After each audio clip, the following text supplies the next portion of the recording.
আচ্ছা, supreme court তো বলে দিয়েছে যে DA is a legally enforceable right, কিন্তু এখনো পর্যন্ত গ্র্যান্ট ইন এড সেকশানের কিছু হলো না।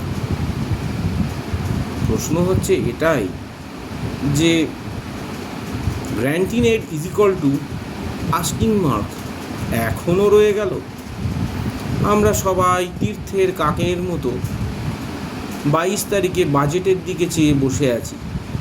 যদি 20% ডিএ বাড়ে, 22% ডিএ বাড়ে, এত কিছু ধ্যান ধারণা করার দরকার কি বাপু? যেমন চাকরি বাকরি করছেন করুন না, এর বাইরে তো আর কিছু ভাবনা নেই।